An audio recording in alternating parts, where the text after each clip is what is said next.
Assalamualaikum warahmatullahi wabarakatuh. Perkenalkan, saya Ikhwana, pendamping dari Kecamatan Indralaya, Kabupaten Ogan Ilir, Provinsi Sumatera Selatan.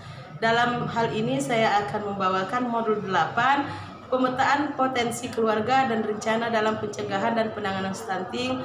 Dalam hal ini saya fokus ke sesi 13, yaitu pemetaan kemampuan diri, keluarga, dan lingkungan sekitar.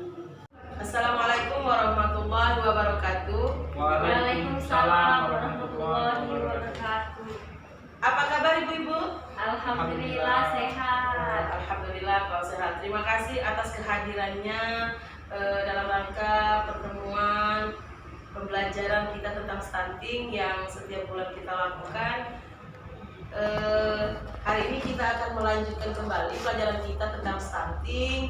Namun terlebih dahulu saya akan menanyakan pada ibu-ibu tentang materi bulan lalu. Masih ingat ibu-ibu tentang apa kita pelajari bulan kemarin? Masih ingat? Tentang apa Ibu Putri? Zaman sehat. Iya, betul sekali. Coba tepuk tangan dulu untuk ibu jawabannya. Kemudian ibu-ibu bawa tabel janjinya yang sudah dibuat kemarin? Bawa. Apakah sudah dilaksanakan sesuai dengan tabel tersebut? Iya. Iya. Kalau ada yang masih belum melakukan sesuai dengan tabel tersebut, kami minta tolong supaya apa yang sudah dibuat, apa yang sudah disepakati itu dilaksanakan ya ibu-ibu. Ya. Kemudian setelah dibuat tabel janji tadi, setelah dilakukan di rumah, kalau memang masih ada yang belum jelas, itu nanti bisa ditanyakan kembali ya. Baik, hari ini kita akan melanjutkan pelajaran ke modul 8, itu tentang pemetaan potensi keluarga dan rencana dalam pencegahan dan penanganan stunting. Dalam hal ini kita akan melanjutkan ke sesi 13, itu tentang pemetaan potensi diri, keluarga, dan lingkungan. Jadi ibu-ibu ada yang tahu apa itu potensi? Belum tahu ya ibu-ibu ya? Belum.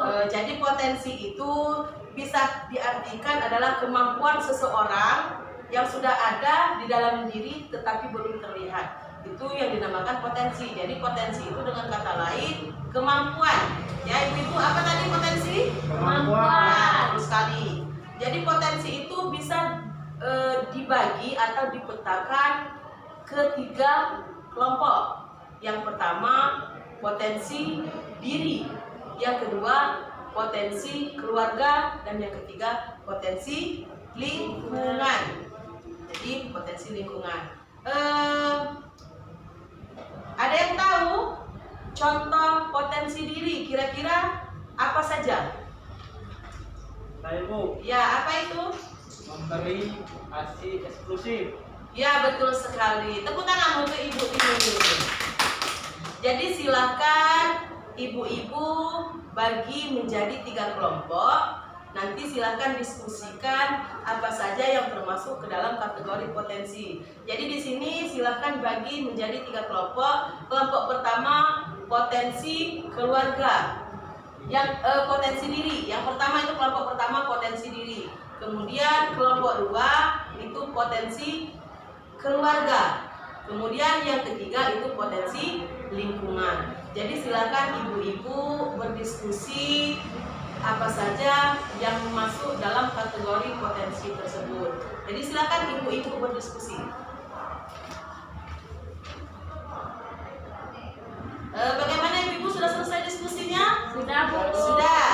Jadi sudah dapat semua jawabannya? Sudah. Kalau sudah, coba dilihat dulu. Kelompok pertama, kelompok 2, dan ketiga. Coba saya lihat.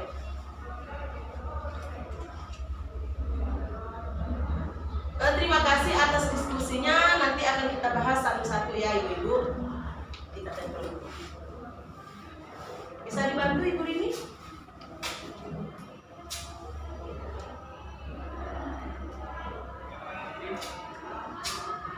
Macam datang. Satu lagi Bu.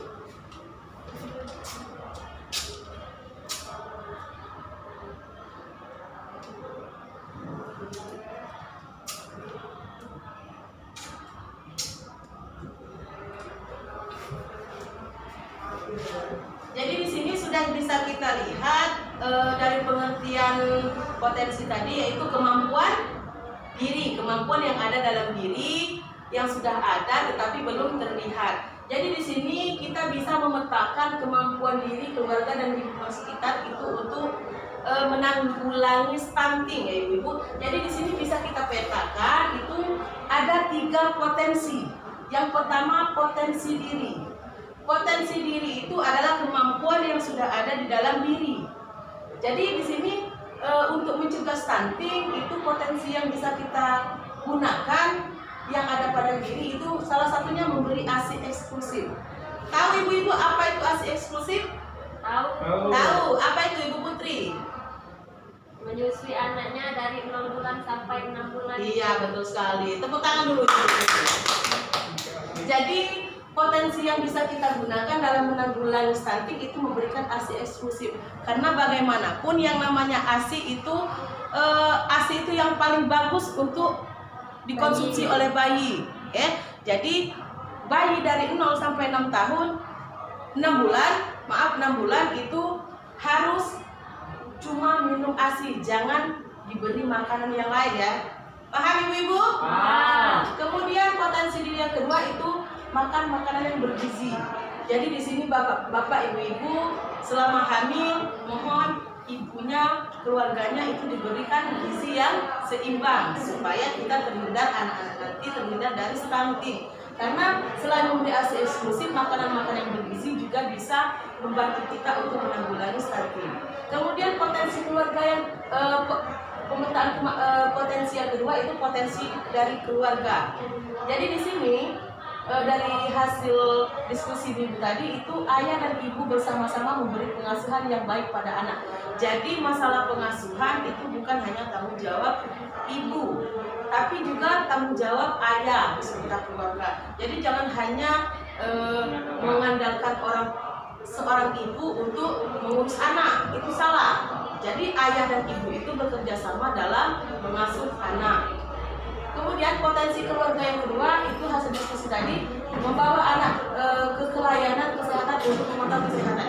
Jadi potensi dari keluarga itu bisa membawa anak ke posyandu atau pelayanan kesehatan untuk memeriksa kesehatan.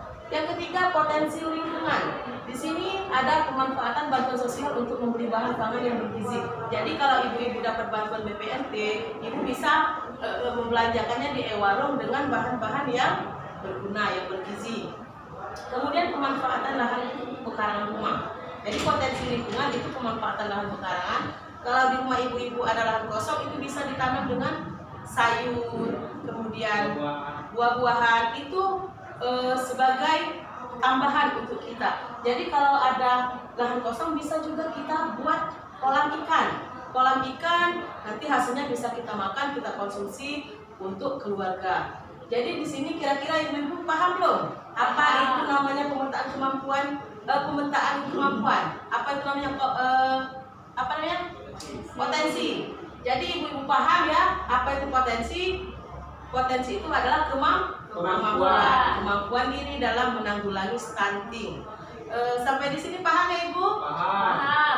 Nanti setelah ini kita buat lagi rencana janji diri. Janji diri itu nanti silahkan dibuat di rumah. Yang sudah dikumpul, sudah diisi, silahkan nanti saya bawa pulang. Yang rencana silahkan bapak-bapak, ibu-ibu bawa pulang ya.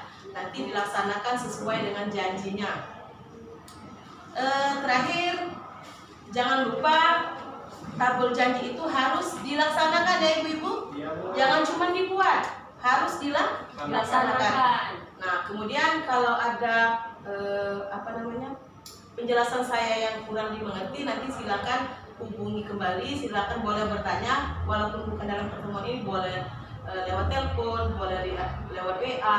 Yang penting ibu-ibu paham dulu, nanti baru setelah paham nanti baru dilaksanakan apa-apa yang sudah saya jelaskan tadi.